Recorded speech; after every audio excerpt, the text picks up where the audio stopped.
You're listening to the ESO Network, your station for all things geek.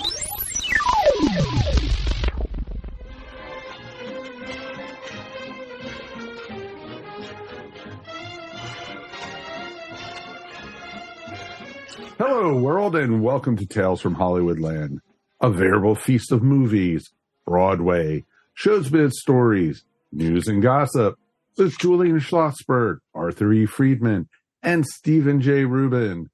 Today's topic is Hollywood sex scandals with writer and filmmaker Lionel Friedberg.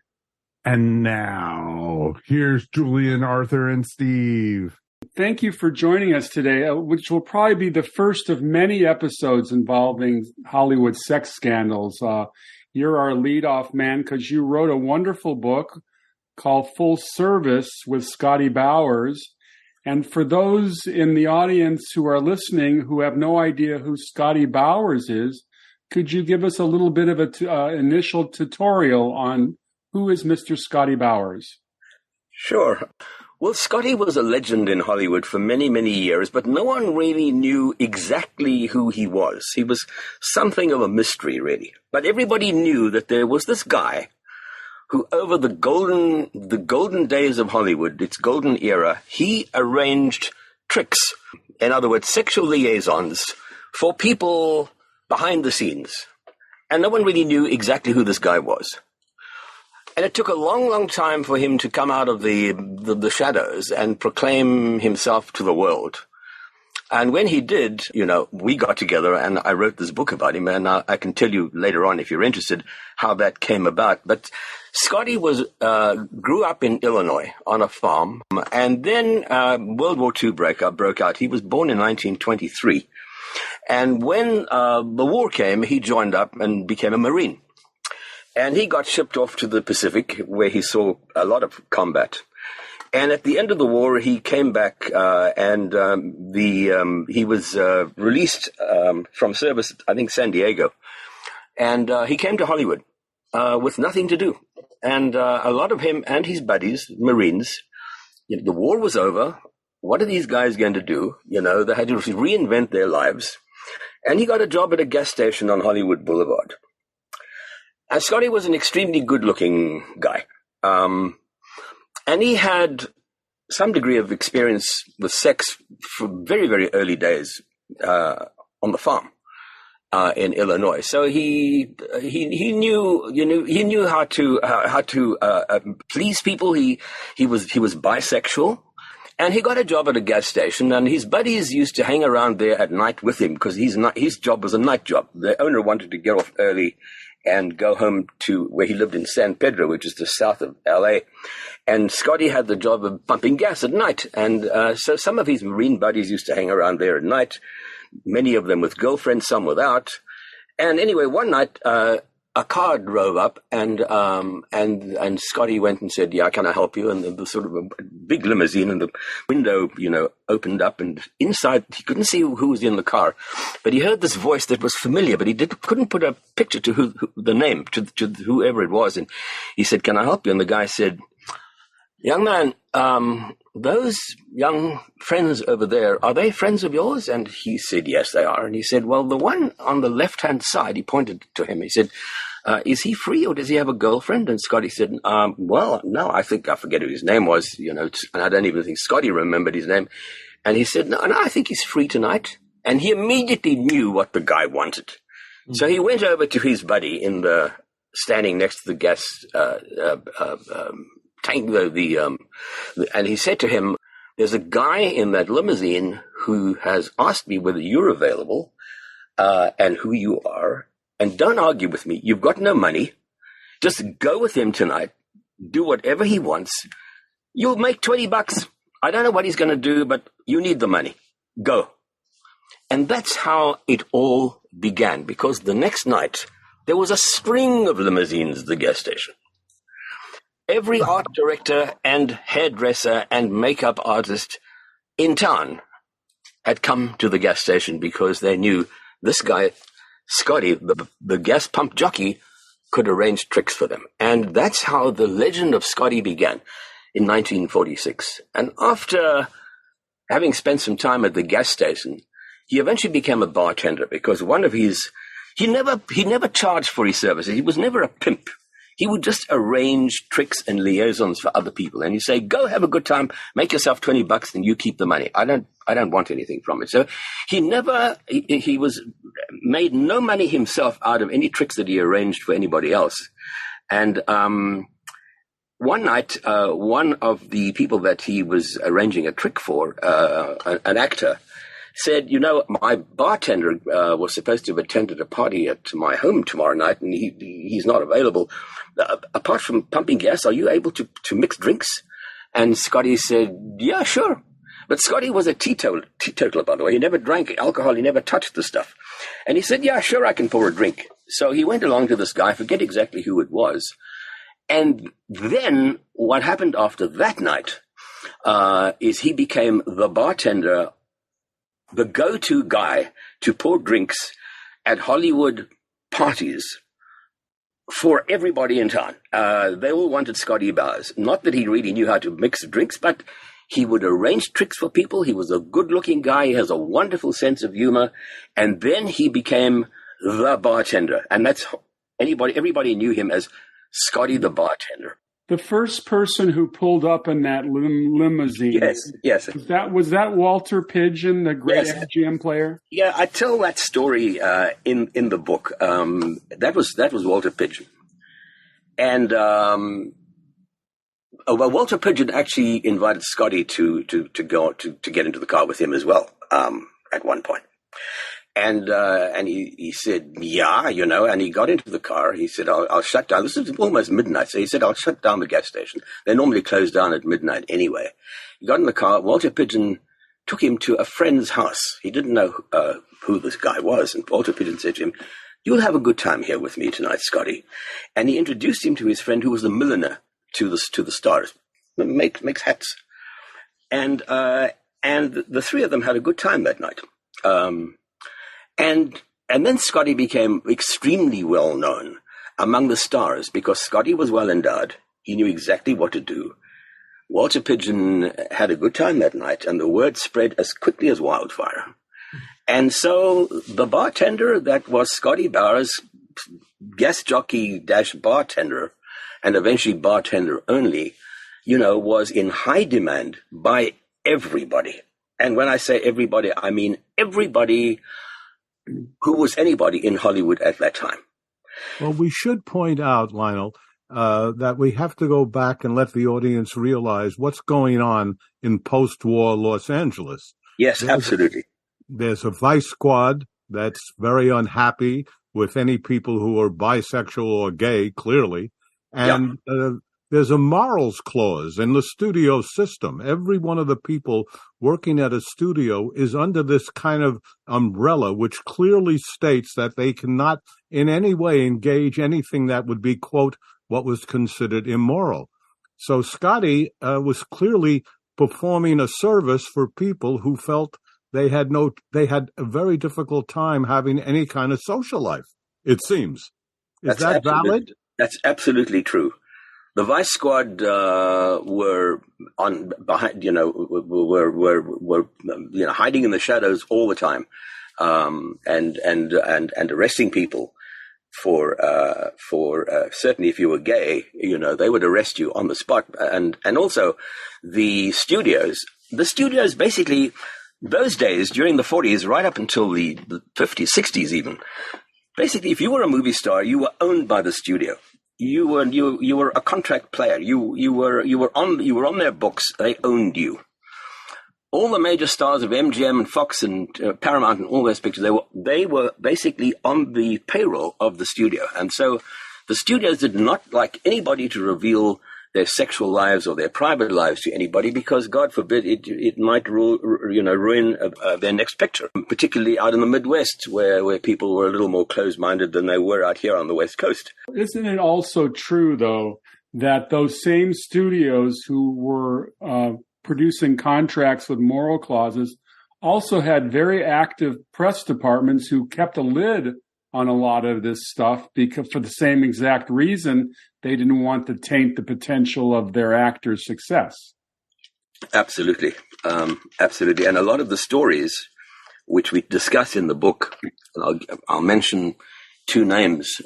Everybody knows about the great romance between Spencer Tracy and Katherine Hepburn. Well, that was an invention by the publicity department of MGM. They, according to Scotty Bowers, this was an invention of the studio because Katherine Hepburn was lesbian. Scotty arranged many tricks for her, women for her, and Spencer Tracy went both ways. And that's the kind of life they lived. But the studio knew that. But in order to prevent that from ever getting out, of course, they had a complete clampdown on any kind of publicity that would even remotely hint at their sexual activities, because the studios, God forbid, it might affect the box office. And it was only later on, Scotty was one of the main reasons why the Vice Squad eventually came to an end. And that probably took place in the round about the 50s, 60s, if I remember correctly. I don't remember the details because the book came out 10 years ago. But Scotty was involved in all of this, and he eventually arranged a trick for somebody who was a major sponsor of what is today the Music Center here in LA, where the Dorothy Chandler Pavilion is, and the Mark Taper and the Amundsen, a major sponsor of that. And Scotty used to arrange tricks for this guy. And this man said to him, Scotty, I'll give money to the establishment of the Music Center on one condition, that you get the cops in this town to get off the backs of the gay community. You leave the lesbians and you leave the gay guys alone. And if they do that, I will run for office and I will make sure that this city gets a world-class music center. And Scotty was, he went along and he said, this is what we'll do. And that is one of the reasons why the Vice Squad was eventually disbanded here in LA. And Scotty was very much instrumental in getting that done. I guess we were a little more progressive than in England. And in England, you would go to jail. You'd go to jail. No, I mean, look what happened to those guys. Of course, you'd go to jail. It was absolutely horrendous. But Scotty, it seems to me, Lionel, Scotty had the perfect specialty at the perfect time. Everything was in the right place at the right time. And Scotty had the personality and the charm, and he had an amazing capacity to communicate with people. He wasn't well read or well educated, not by any stretch of the imagination. He grew up on a farm, and when he was a kid, his parents got divorced, and he and his mother and his sister and brother moved to Chicago, and they lived in a very tiny little apartment somewhere on the south side.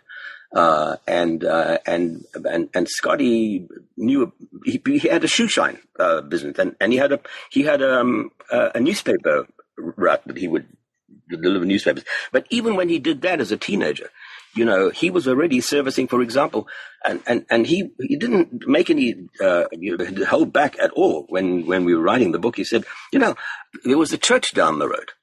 And I would go around and trick the priests at night, and they'd give me pocket money. My mother needed it. We couldn't stay alive without the money that I was making from the tricks that I was arranging as a teenager.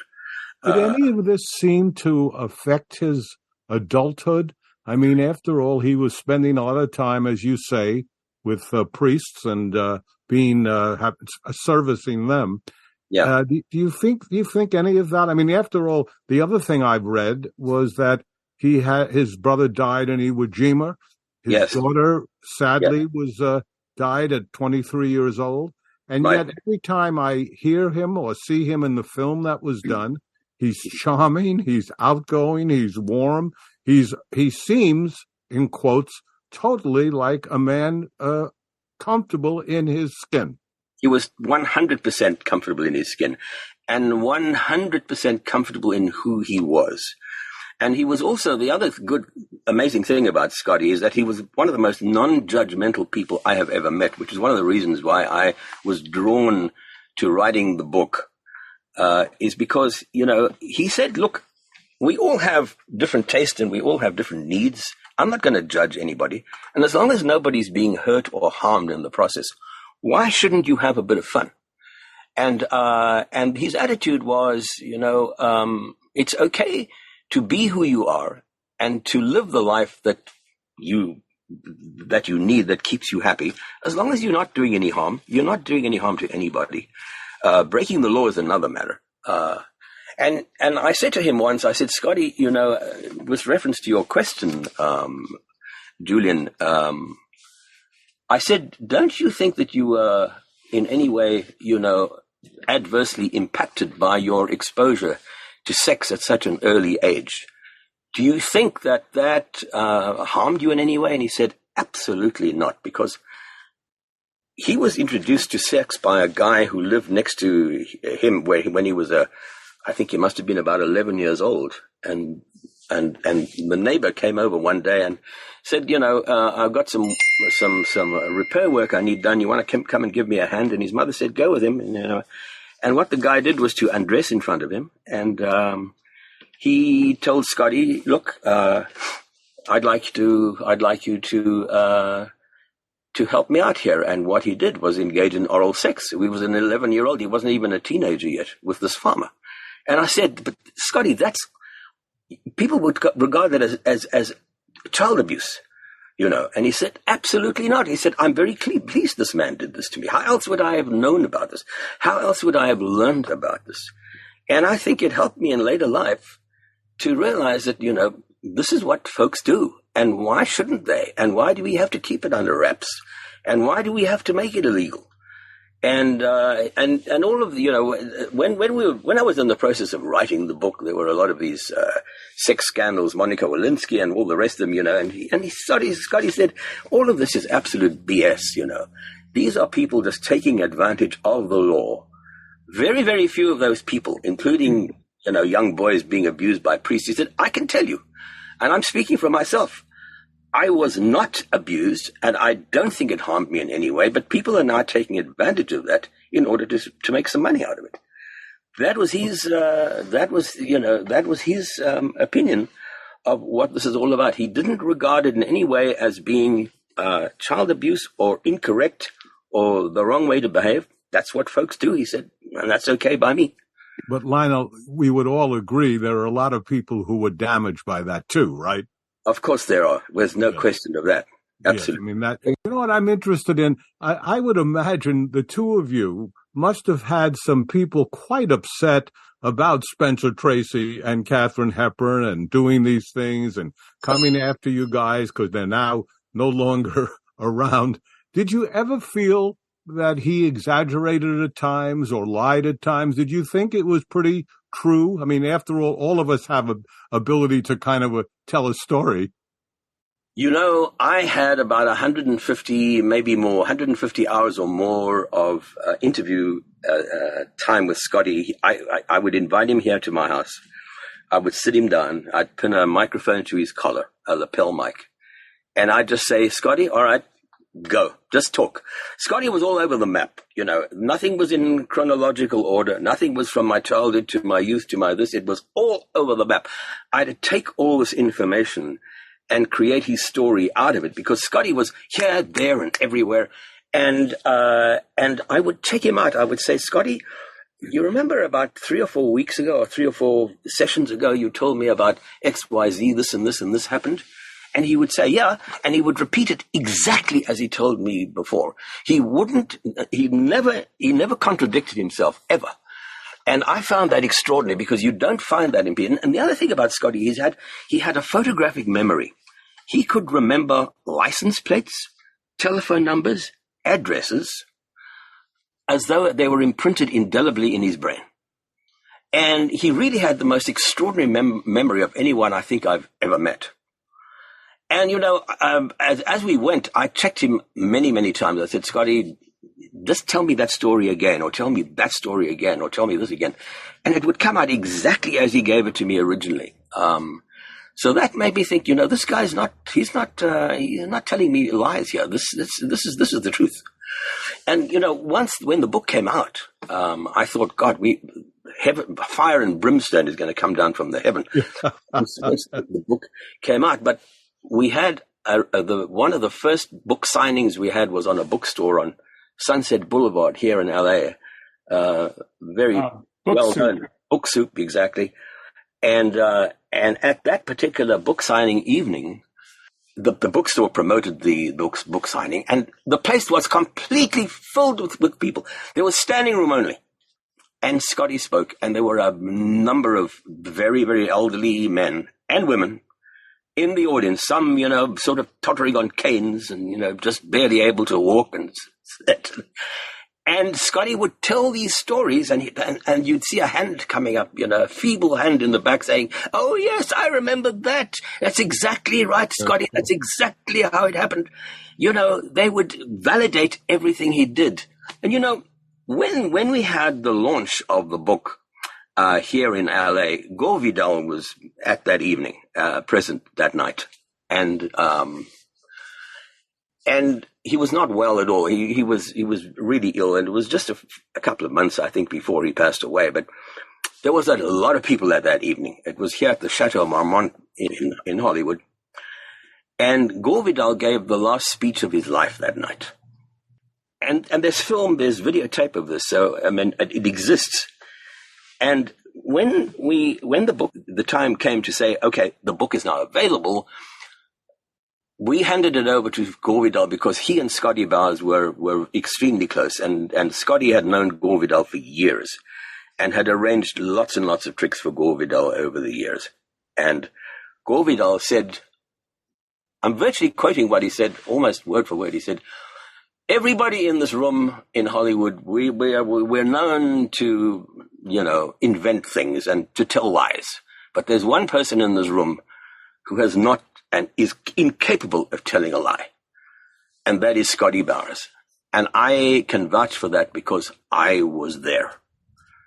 And this is from Gore Vidal, one of America's great men of letters, Lionel, was it Scotty that told a story about Cole Porter, that he got involved with Cole Porter and got a trick with Cole Porter, and he said he had about a dozen friends, and Cole Porter said, "Why don't you just bring them all over? I can do them all at once." Absolutely. That's what one of Cole Porter's requirements were. Bring me 20 guys, bring them all. I'll pick 10.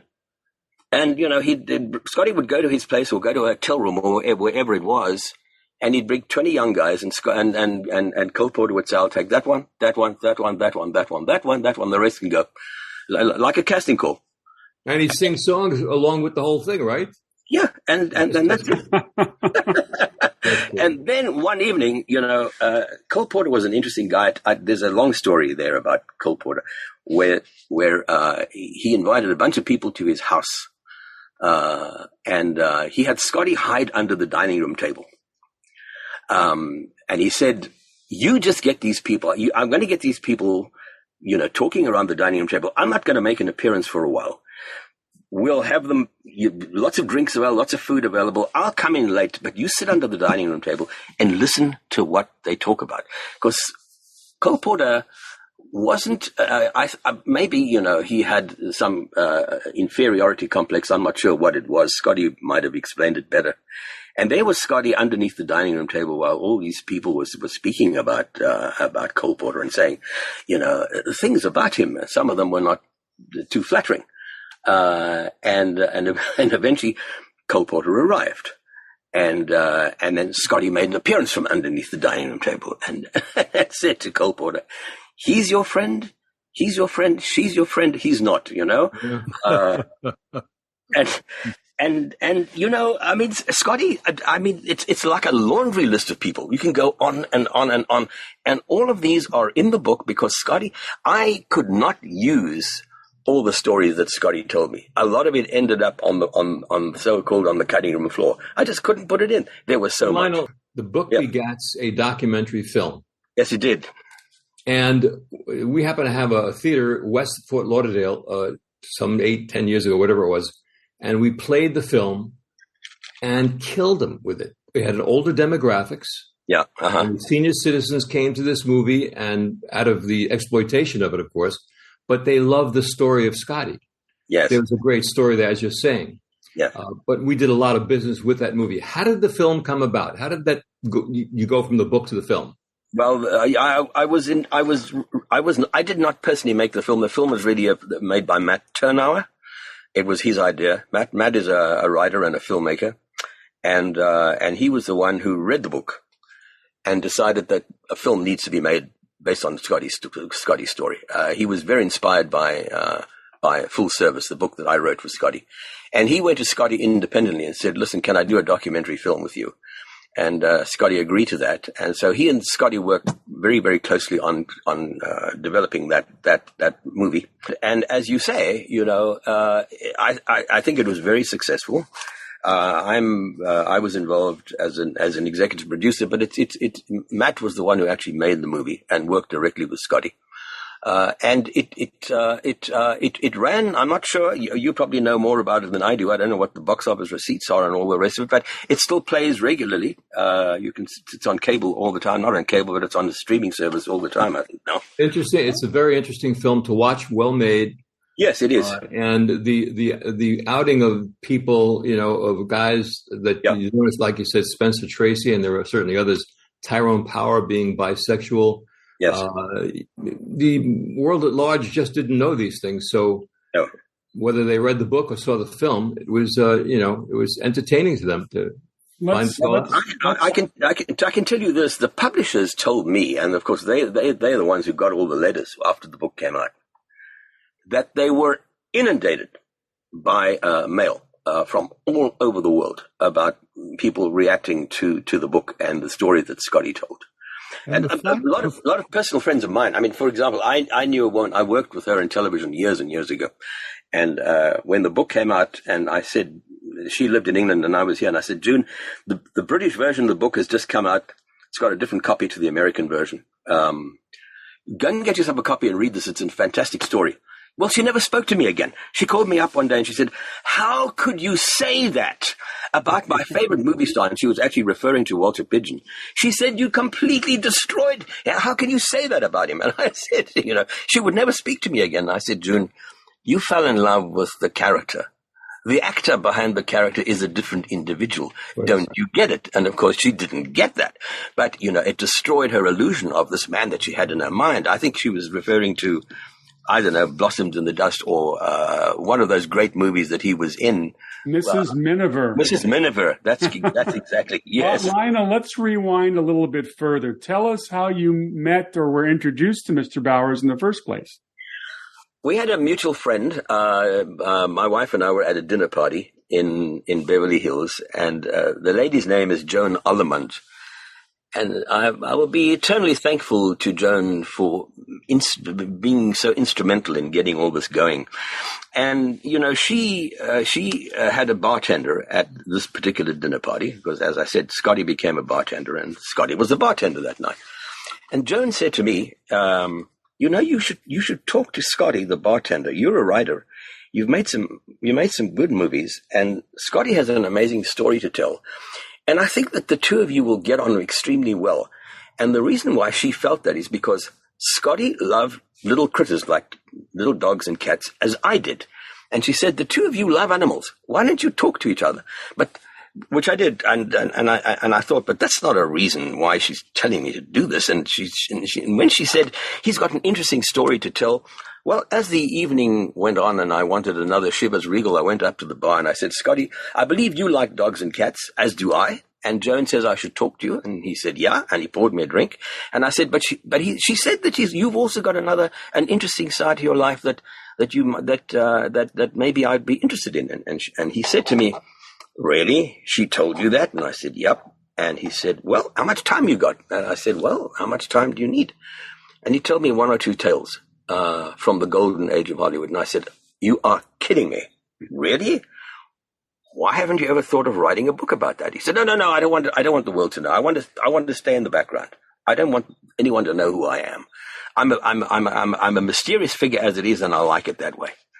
Anyway, I met Scotty about three or four other occasions, always at this particular woman's house. She had lots of dinner parties. And one day he came up to me and he said, I've been thinking about it.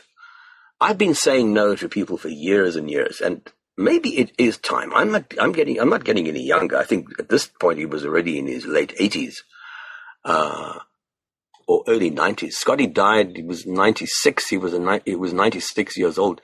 He was in his late 80s, and he said, I'm not getting any younger. Maybe I should tell my story. Are you still interested in helping me do that? And I said, yeah. And that's how it began. So, and I said, well, why don't you come over on Sunday, spend an hour, tell me a little bit of what you did. Well, when he came and just started opening up with this floodgate of information, I thought, my God, this is absolutely incredible material. And that's how it began. And then we had about maybe 20 or 30 sessions beyond that over a period of about 6 months. And that's how I got all this material. And we worked together. I would take all this information. I would transcribe it, and then I would try and put it into chronological order. And I'd give whatever I wrote, I would give to Scotty, and he would okay it. He would, he would review it, and he'd say, "That's fine. That's not quite right. This is not quite right. Fix that." And eventually, the thing just had a life of its own. And eventually, it was Gore Vidal who read one of the first guys to read the finished manuscript. I said to Scotty, once the book was written, I said, now, Scotty, now it's done. The book is written, and I think it's good. What are we going to do with it? And he said, well, why don't we show it to Gore? And I thought, well, yeah, that's not a bad idea if he would read it. Well, we did. And the next day I got a phone call from Gore Vidal to say, come over to my house immediately. I'm going to find you an agent. And he was the one who was instrumental in getting me my agent in New York. The book actually was a bestseller in New York and Los Angeles, and our show is called Tales from Hollywoodland, and all these people you're speaking to, forgive us, are all producers. Yes. I do know it took years to get this made, and believe me, we both, five of us can say we know that can happen. But did you have some tales for us along the way where you thought the film was going to happen and it didn't? The film was going to happen, or the book? What are you referring to? The film. No, during the course of writing the book, I always, what my dream was to eventually do a feature film based on Scotty's life. But Lionel, I want to just interrupt you for a moment. There was a TV series called Hollywood. Yeah, now that's the one they did that without our permission. They worked completely around us. They didn't even ask our permission to they didn't quote Scotty. They didn't use the word Scotty.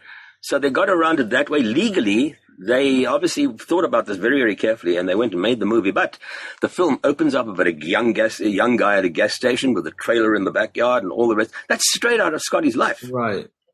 So did you actually think about suing them anyway, or just stopped in your tracks? When I saw that, I said to my agent in New York, "What are we going to do about this?" And he and a bunch of lawyers, we all said, we probably don't stand a chance of even getting a dime out of it, because they're not quoting Scotty, they're not using his name, they're not quoting passages from the book.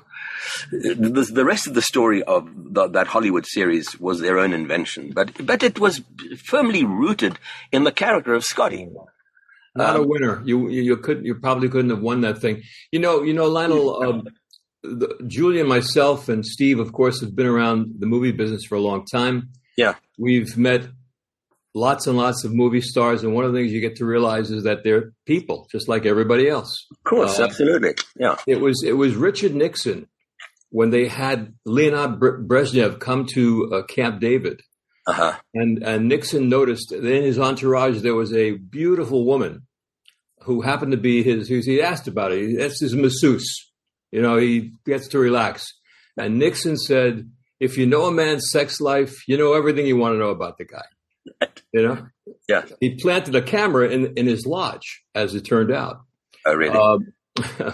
But this is what comes out of your work, is that these people are human beings with human desires, and Scotty was right there and took care of that. That's pretty great stuff. It is, and as I said, that's what drew me to writing this. I mean, I would, in my wildest imagination, I would never have thought I would touch a subject like this. If my mother knew about this, she'd be turning in her grave, But because Scotty was such a genuine guy and so non-judgmental and so accepting of the fact that humans are humans and humans do what humans do, I found that so refreshing and so, different. in a town where liars are spun all the time, Scotty was not a liar, and he believed in everything he did. He said, as long as I can make people happy, what's wrong with that? Lionel, I've worked with publishers. I've done some show business stories. Publishers these days get a little paranoid about the veracity of what's going on. So when you presented them with your finished manuscript, was there anybody in their legal department that was concerned about the veracity of the stories and made you get other people to verify the information, or did they just let you go with it? No, they absolutely went crazy about that. When my agent showed this to Grove Atlantic Press in New York, and Grove Atlantic decided to publish the book, they sat on it for months as their legal team. Basically did an intensive amount of research, trolling through the ramifications of what this book may or may not bring about for the publishing house. And eventually they said, we think we're okay. We think we're safe. And particularly, we kind of knew at that point that Scotty was telling the truth. But were there family members who may come for the publishers, who may come for us or for Scotty or for me? And eventually they decided it's probably okay. Let's go with it. And I take my hat off to them. They did. We never got one single complaint afterwards. Not one single person pointed a finger or said, I'm going to sue you guys. Not one. Well, we will say this about Grove Press. Grove Press historically was ahead of the game. They would people that would put out books that nobody would touch. Precisely. The Barney Rossett and that whole gang there were quite early in that. But, in a way, Lionel, we kind of talk on the show how Easy Rider begat all kinds of films and Jaws. Well, Hollywood Babylon was kind of the grandparent, I think, of Scotty and your book. And in a way, they kind of forged the way for you guys, but it was almost 50 years after that you did your book. Yes, that's correct. Yeah, I read Hollywood Babylon, years and years and years ago. When did that come out? 60s, I think, wasn't it? 1965, yeah. Now, we should also establish that even though we think it's an English accent, you're not from England. You're from South Africa. I'm from South Africa, yes. Yes. And where royalty exists, we don't have it in this country. Our royalty is entertainment and sports. That's our royalty. Julian, what about Count Basie? Oh, yes, and Duke Ellington. So I have a question. We're living, this is 2023. We're living in kind of an interesting quandary because on the one hand, particularly in Hollywood, everything is being condoned now. Homosexuality, lesbianism, transsexualism, everybody's getting their day in the sun. Nobody's allowed to say anything bad about anybody. But America generally is a rather puritanical society. So there's always this, that people are also being attacked in certain parts of the country. Do you think things have changed dramatically, Lionel, based on what you researched in the 40s, 50s, and 60s? Or are we dealing with the same dynamics? It's a very good question. I'm not sure anyone really has the answer to that. But, I live in LA. And this is an enlightened part of this enormous sprawling country. I think if you cross the Colorado River and you go to the Midwest, you'll probably find a different attitude. I think that there is still a great deal of reticence to, if you look today at the anti-abortion laws and things of that nature, people are still pretty conservative in America. And it's only, the sliver along the West Coast and maybe the East Coast where things are different. And, of course, this represents Hollywood here on the West Coast. But I don't know if the rest of the country is behind that thinking.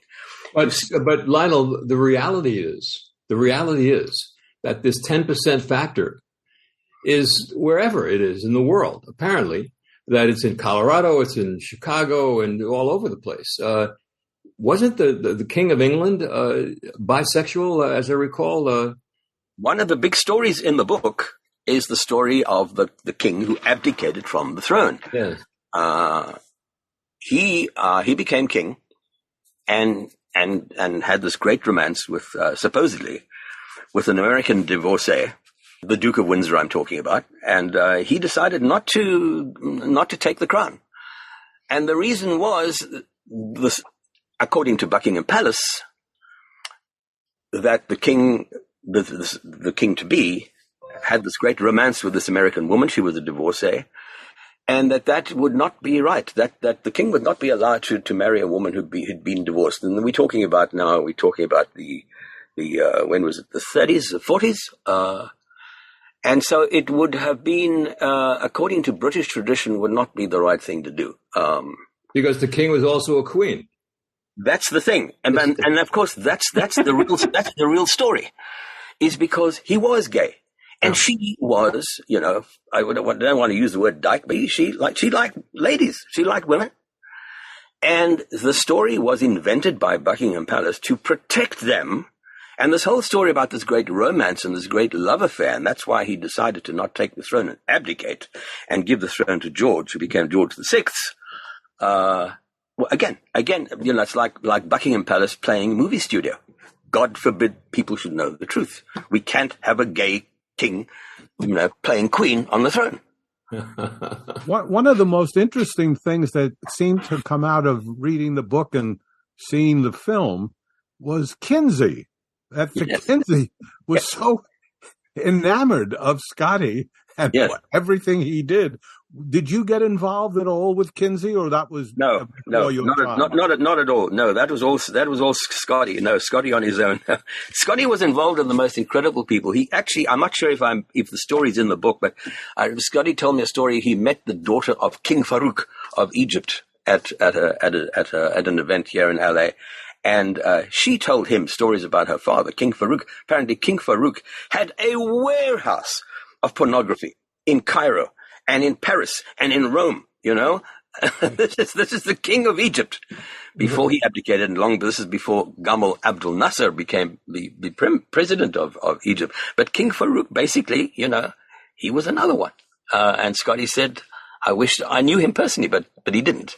But he met his daughter." So Scotty brushed shoulders with, all of these incredible personalities, these huge figures in history. And I just think it's the most extraordinary thing. And he just didn't see any big deal out of it. And he never made a fuss about it. It was extraordinary. I thought his attitude was so amazing. I learnt a great deal about human nature from Scotty, perhaps more so than anyone I've ever met. Lionel, during this whole period of his existence as a procurer, was he ever arrested? No. I think there were times where it came close to that, but as far as he never told me that he was. As far as I know, no. But what I was interested in, supposedly he never went to movies. He didn't know much about movies. Well, was that true? He didn't know about the stars. Wow.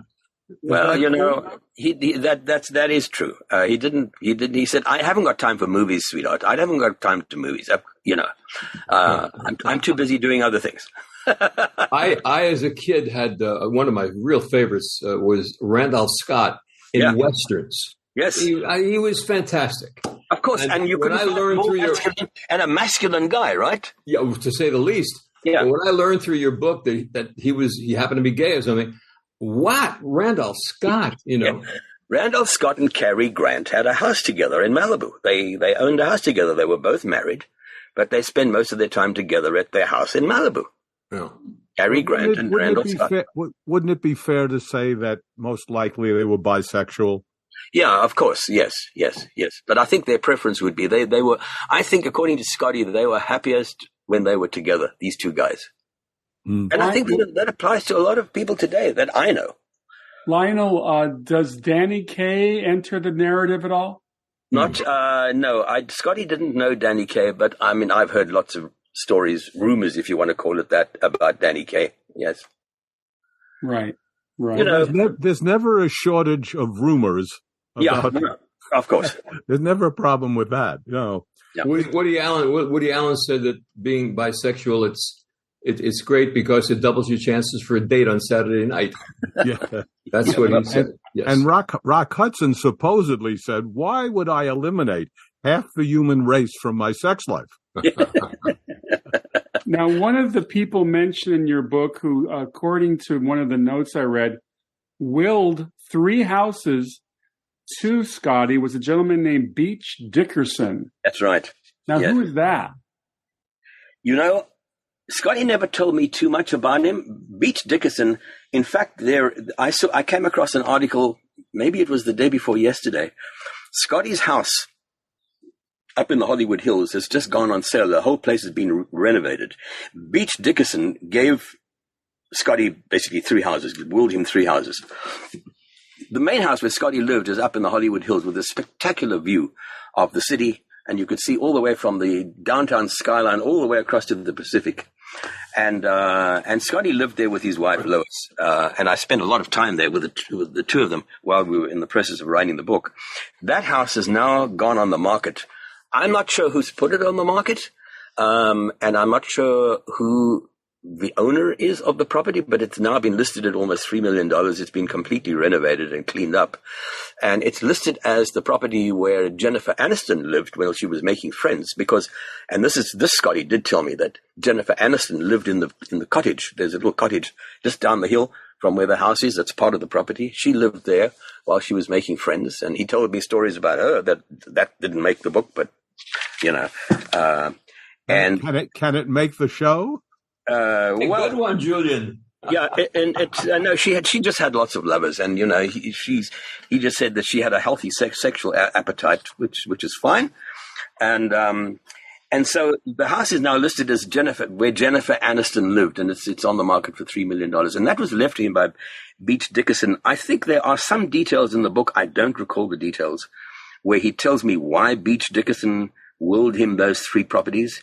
He sold one, he kept 2. The one he lived in, and the other one was down the hill closer towards Hollywood itself, which is where the documentary opens up, where he's winding the clock. That's in that house. Yeah.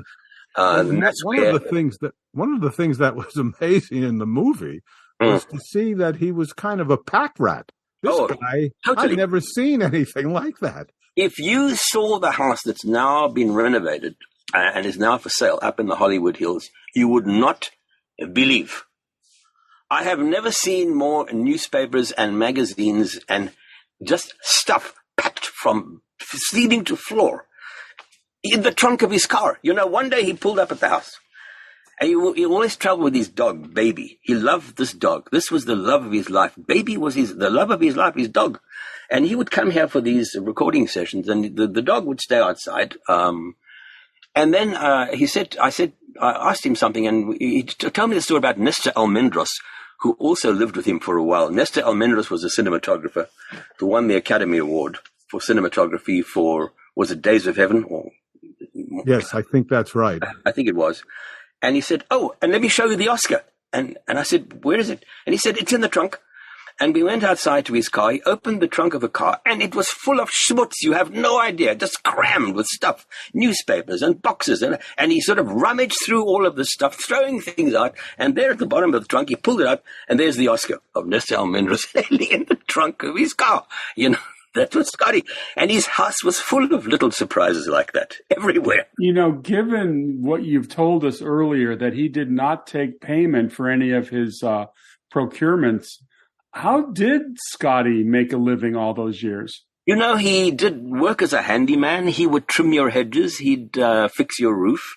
He'd go out as a bartender. That's basically, and when he did tricks on his own in his younger days, you know, he would charge for it. But in later years, of course, he didn't do that. He wasn't a wealthy guy.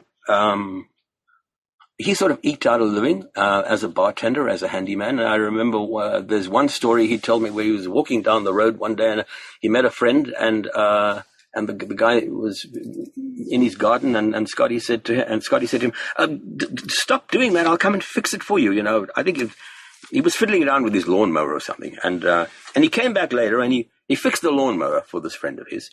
And after he was finished, you know, he said, "I gotta go. I got 2 people to service. One's a guy, one's a girl. I got to go now," you know, and off he would go. And Scotty, I can tell you, was an extremely well-endowed person. We should all be that lucky, you know. Did he ever talk about Marlene Dietrich? Yes, he did. And I think there is a story of her, if I remember correctly, Marlene Dietrich, Edith Piaf, Gosh, even the ballerina who danced with Rudolf Nureyev. Margot Fontaine. Even Margot Fontaine. He couldn't remember the name either. He's telling me the story. He said, and one day I met this lady. She wore dresses and she danced. And I said, who are you talking about? He said, I don't know. She was she danced on the stage. And I said, is it Margot Fontaine? He said, yeah, that's it. He serviced her as well. One of the names that pops up in your book is Bob Hope, of all people. Yes. Bob Hope? Yeah. I mean, it's a long He was read. straight. He was straight. He was straight. Yeah, he was absolutely straight. I have a copy of the prolific. book. I was looking at the book before we started the session. I just trying to remind myself of some of the stories and people in the book, but they're just too many to recall. Anybody who was anybody in Hollywood during its golden age, Scotty knew, and they're in the book. Yes. So we can throw out a name and you'll tell us if they're in the book. I mean, you mentioned Errol Flynn earlier. Yes. Errol Flynn was there because Errol Flynn was renowned for multiple bed partners. Oh, yes. And of course, the amount he drank, Scotty said, the only guy who drank more than Errol Flynn was Spencer Tracy. Really? Yeah. How interesting. Well, Tracy. Now, what about Bette Davis? Bette Davis also had a very, very strong. He didn't mention her, and I don't think Scotty ever met her. We never came. No, she was deeply involved. I got to know Eddie Fisher late in his life, and Eddie was a great guy, and nobody more celebrated than him in the early mid '50s and through the early Liz Taylor stuff. But he was involved with so many different people. He said the greatest lover he ever had was Marlene Dietrich. Oh, really? Who was older than him, of course, at the time. Mm-hmm. But she had a very prolific sex life as well, and also mentioned Merrill Oberon. Yes. He talked about one of the other big names he talked about, of course, was Mae West. And, of course, Gone with the Wind. Vivien Leigh. Vivien Leigh. Yeah, Vivien lots of Leigh. stories about Vivien Leigh. Yeah. And Vivien Leigh, for a while, was staying at George Cukor's house. George Cukor was a director. A wonderful director, and George Cukor's parties were renowned. I mean, they were amazing get-togethers every Sunday, all male. But during the week and on Saturdays, he would have parties for everybody, for men and women. But Sundays were reserved exclusively for men, and the things that would go on at his house. But Vivien Leigh lived with George Cukor for a while, and she for a while was married to Laurence Olivier. And Scotty has most incredible stories about Laurence Olivier and Vivien Leigh. They're in the book as well. Yeah. Well, Olivier supposedly had his passion for young boys, and poor Vivian was bipolar. So you really had a lot of problems going on there, I'm afraid. The only criticism that I had from anybody was we have a story in the book about Charles Lawton. Charles Lawton was a very, very famous actor, as those we know, but I don't know about the younger audience. Charles Lawton was a huge star. And there's a story in the book about Charles Lawton, who was married to Elsa Lanchester. Elsa Lanchester was the Bride of Frankenstein, that very famous movie. Sure. And Charles Lawton, he liked young boys, and Scotty would fix him up with young boys. And there's a story about one particular incident that I'm not going to relate here. I'd rather people read about that, because I'm not going to. That's a story you cannot actually tell on the air. Lionel, your title was great. Full service, perfect title. Yeah. Who came up with that? We're brainstorming, but the publisher, the agent, and I. My working title was Gas Station on Hollywood Boulevard. That was the working title. Mm-hmm. And eventually we said, no, we got to come up with something snappier and better than that. So that's what we eventually came up with. Great title. Yeah. Now, I read you mentioned earlier that there was plans afoot originally, and your own thoughts of creating a narrative feature movie about the life of Scotty. It did mention somewhere that Seth Rogen and Evan Goldberg were going to adapt it into a movie. Is that gone with the wind, or is that still a possibility? No, I believe it's still on the cards. I'm not sure whether the green light has been given yet, but that's Matt Turnauer's project. Matt made the documentary, and Matt is the guy behind the feature film project. And I hope it happens. I do hope it happens. I know it was definitely on the cards pre-COVID, and I think it still is. And I don't know if I should mention this, but it's Fox Searchlight who are going to make the film. So they would base the movie on the book, and that would on the book, yeah, on full service, yes. Sure, of course. So Scotty brought a whole new meaning to the golden age, right? Oh yeah, absolutely. Great story, and I think a much needed one. You know, we need to air the room, man. We need to open up. We need to be honest with ourselves. You know, and Scotty was the guy who taught me that more than anyone. Stories in Confidential magazine and the Inquirer, the Glow, whatever these rags are, which were, you know, would lead one to believe that so and so is this and so is that. It was always a form of gossip. But those rags, so to speak, still sell in the publishing business. They still sell. Of course they do. Love those stories. Of course. Well, go to any supermarket today. I mean, at the checkout counter, you see them all the time, right? All the time. As I mentioned earlier, the world has changed in some ways and it hasn't changed in others.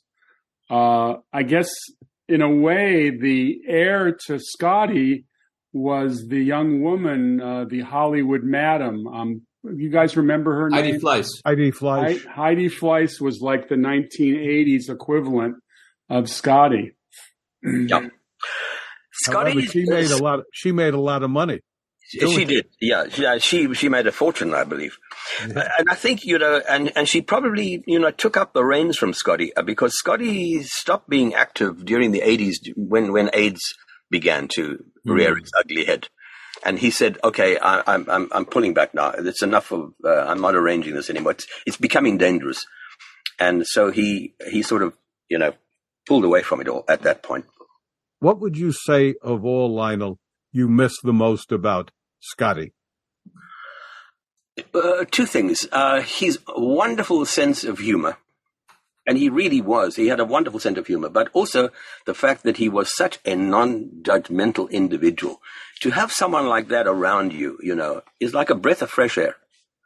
You say something about it, or you say something, this one said something about that, and so he would say, no, let's rethink the situation. It's not really like that, you know, and he would temper everything so that we would not judge others when we really don't have a right to do that, and Scotty never did that. Especially in Los Angeles, where judgmental is just... That's par for the course. Yeah. But you know that movie stars, big celebrities, are bullshitted so much by so many people. Right. When they find someone who they can trust, that person becomes very, very important to them.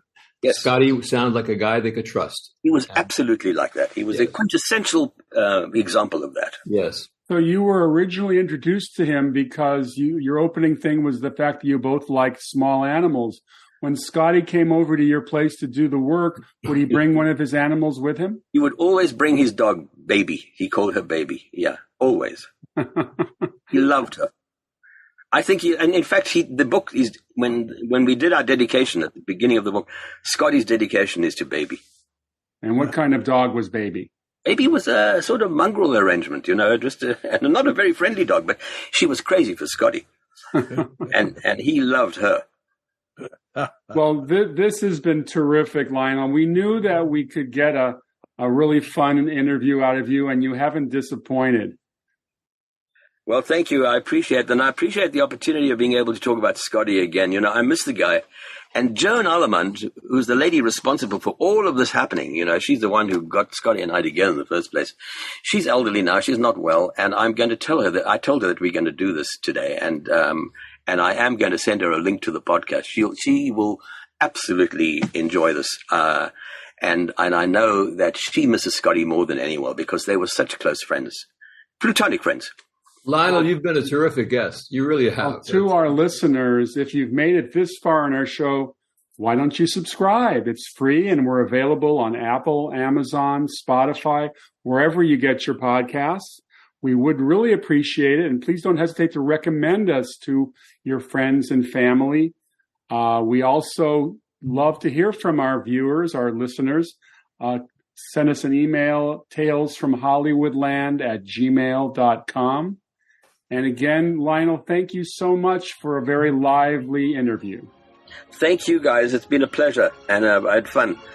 Thanks pleasure. so much for having me on. Great.